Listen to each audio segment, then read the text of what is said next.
লক্ষ্যে এবং দেশের সার্বিক আইন শৃঙ্খলা পরিস্থিতি সুরক্ষার জন্য সশস্ত্র বাহিনী 20 জুলাই মোতায়েন হয়েছে এবং আমরা দেখেছি সশস্ত্র বাহিনী মোতায়েনের অব্যবহিত পরেই সার্বিকভাবে দেশের আইন শৃঙ্খলা পরিস্থিতির প্রভূত উন্নতি সাধিত হয়েছে। গতকাল থেকে আমাদের অফিস আদালত এবং অন্যান্য বাণিজ্যিক কার্যক্রম শুরু হয়ে গিয়েছে এবং আমার বিশ্বাস খুব শীঘ্রই আমরা আমাদের স্বাভাবিক জীবনযাত্রায় ফিরে যেতে পারবো ইনশাআল্লাহ। বাংলাদেশের উন্নয়ন এবং অগ্রগতির ধারাকে অব্যাহত রাখার জন্য এবং যে কোনো প্রকার নাশকতামূলক কিংবা দেশের স্বার্থবিরোধী যে কোনো প্রকার অপতৎপরতা রোধকল্পে সশস্ত্র বাহিনী সদস্যগণ, সেনা, নৌ, বিমান বাহিনী, আইনশৃঙ্খলা রক্ষাকারী বাহিনীর সকল সদস্যদের সাথে কাঁধে কাঁধ মিলিয়ে কাজ করে যাবে ইনশাআল্লাহ। আমাদের সকলের গর্বের পদ্মা সেতু চালু হওয়ার পর দেশের দক্ষিণাঞ্চলে অর্থনৈতিক কর্মকাণ্ডের একটা বিশাল কর্মচাঞ্চল্য সৃষ্টি হয়েছে এবং এই কর্মতৎপরতাকে ধরে রাখার জন্য, গতিশীল রাখার জন্য মংলা বন্দর অত্যন্ত গুরুত্বপূর্ণ। দেশের আমদানি রপ্তানি সহ সার্বিকভাবে বাণিজ্যিক কার্যক্রমকে গতিশীল রাখার জন্য মংলা বন্দর দেশের দ্বিতীয় বৃহৎ সমুদ্র বন্দর হিসাবে গুরুত্বপূর্ণ ভূমিকা রেখে চলেছে।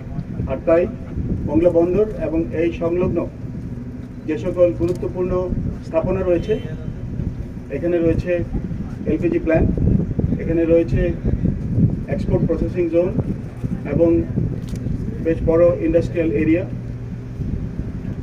এবং পাওয়ার গ্রিড, এই সকল গুরুত্বপূর্ণ স্থাপনার নিরাপত্তা নিশ্চিতকল্পে বাংলাদেশ নৌবাহিনীর সদস্যগণ, স্থানীয় প্রশাসন এবং আইনশৃঙ্খলা রক্ষাকারী বাহিনীর সাথে একই সাথে আন্তরিকভাবে কাজ করে যাচ্ছে, দেশপ্রেমের সাথে, আন্তরিকতার সাথে, নিষ্ঠার সাথে।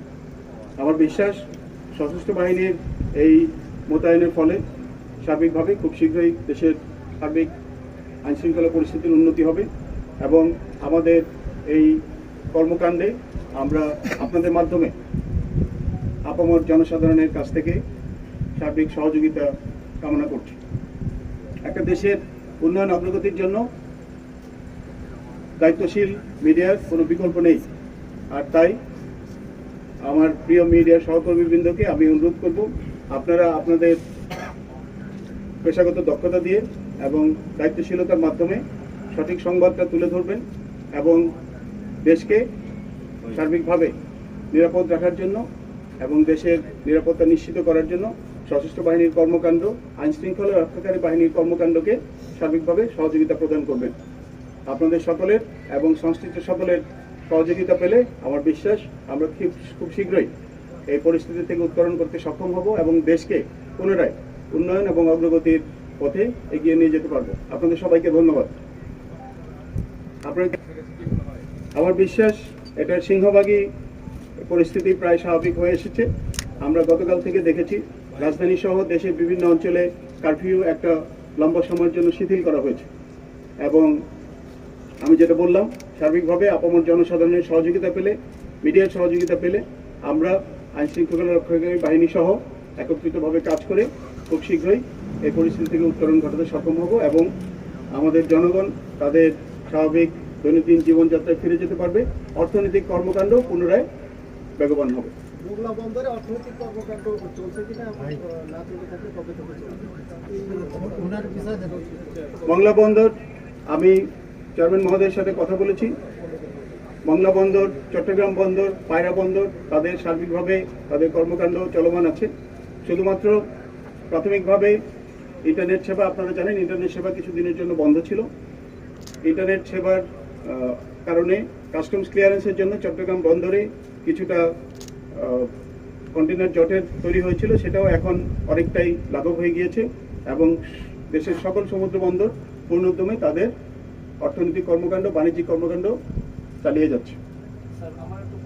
জি, মংলা বন্দরের স্থাপনা এবং মংলা বন্দর রক্ষার্থে নৌবাহিনীর ভূমিকা অত্যন্ত প্রশংসনীয়। এটা গঙ্গাটা মূলত অ্যাঙ্করেজ করে শুধু নৌবাহিনীর তৎপর বা স্থল ভাগে, কিন্তু আমার জানার বিষয় হচ্ছে যে নদীপথে অর্থাৎ মংলা বন্দর থেকে হিরন পয়েন্ট অথবা ফেয়ারওয়ে পর্যন্ত নৌবাহিনী শুধু টহল ব্যবস্থাটা আছে, কিন্তু এই আমাদের পোর্টে মানে পোর্ট এরিয়ায় যে শক্তভাবে নৌবাহিনীর দায়িত্ব পালন করে এই সমদায়িত্ব বন্দর চাইলে পালন করবে।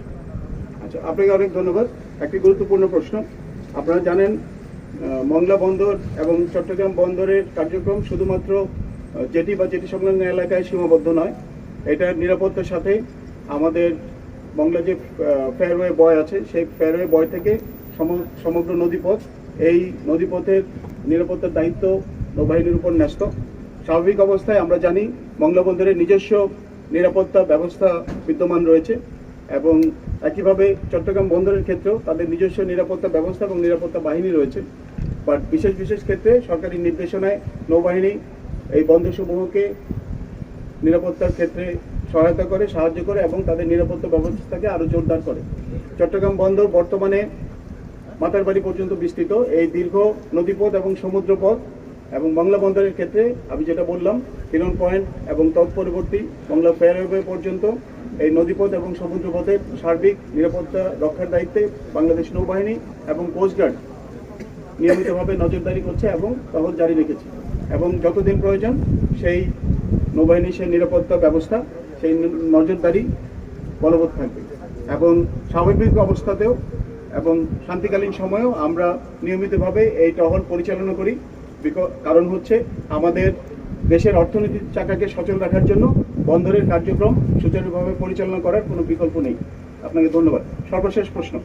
বিশেষ ব্যবস্থায় আপনারা যে গুরুত্বপূর্ণ সময়ে সাপোর্টটা নৌবাহিনী দিয়েছে মংলা বন্দরকে এবং বাংলাদেশের যে বন্দর সমূহ রয়েছে সবগুলোতেই একই রকম সার্ভিস দিয়েছে, তো এটা আসলে আমাদের অর্থনীতিতে যে নেতিবাচক প্রভাব ছিল সেটা আসলে কাটিয়ে উঠতে সক্ষম হবে আগামীতে এবং বর্তমান সিচুয়েশনটাও মোকাবেলা করেছে। তো আমার প্রশ্ন হচ্ছে যে এই সিচুয়েশনে আপনারা কতদিন নৌবাহিনী এই অঞ্চলগুলো, নৌ অঞ্চলগুলো বা নৌ বন্দরগুলো বা সমুদ্র বন্দরগুলো মানে কতটুকু দৃষ্টিতে রাখবে বা কতদিন ধরে নজরদারিতে রাখবে? একটা তো কন্টিনিউয়াস প্রসেস বললেন, এই সিচুয়েশনটাকে ট্যাকেল দিতে আর কতদিন? আপনাকে ধন্যবাদ।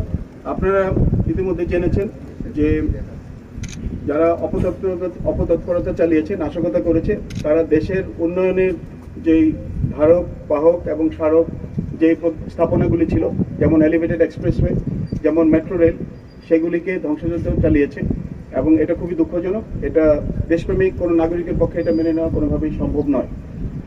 আমাদের বর্তমান যেই মোতায়েন রয়েছে সশস্ত্র বাহিনী, এটা সরকারি নির্দেশনা মোতাবেক যতদিন সম্ভব সেটা বজায় থাকবে। তবে আমার বিশ্বাস খুব শীঘ্রই সশস্ত্র বাহিনী মোতায়েনের আর কোনো প্রয়োজন হবে না এবং আইন শৃঙ্খলা রক্ষাকারী বাহিনী তাদের স্বীয় দায়িত্ব নিজেরাই পালন করতে সক্ষম হবে ইনশাল্লাহ। বন্দরের নিরাপত্তার ক্ষেত্রে আমি যেটা বলেছি, আমাদের রুটিন কার্যক্রম হিসাবে আমরা বন্দরের নিরাপত্তা এবং বন্দর সংলগ্ন নদী এবং সমুদ্র পথে আমাদের টহল এবং কোস্টগার্ডের টহল সবসময় জারি থাকে। আমরা আগামী দিনগুলিতে এই টহল আরও জোরদার রাখবো এবং সেটা জাতীয় প্রয়োজনে, রাষ্ট্রীয় প্রয়োজনে, দেশের প্রয়োজনে যতদিন প্রয়োজন সেটা বলবৎ থাকবে। তবে সার্বিকভাবে যেটা আমি বললাম, সশস্ত্র বাহিনীর মোতায়েনের বিষয়ে আমার বিশ্বাস খুব শীঘ্রই জনজীবন স্বাভাবিক হয়ে আসবে এবং এই মোতায়েন দীর্ঘদিন আর বলবৎ থাকবে না, খুব শীঘ্রই এই পরিস্থিতির উত্তরণ করবে। সবাইকে অনেক ধন্যবাদ।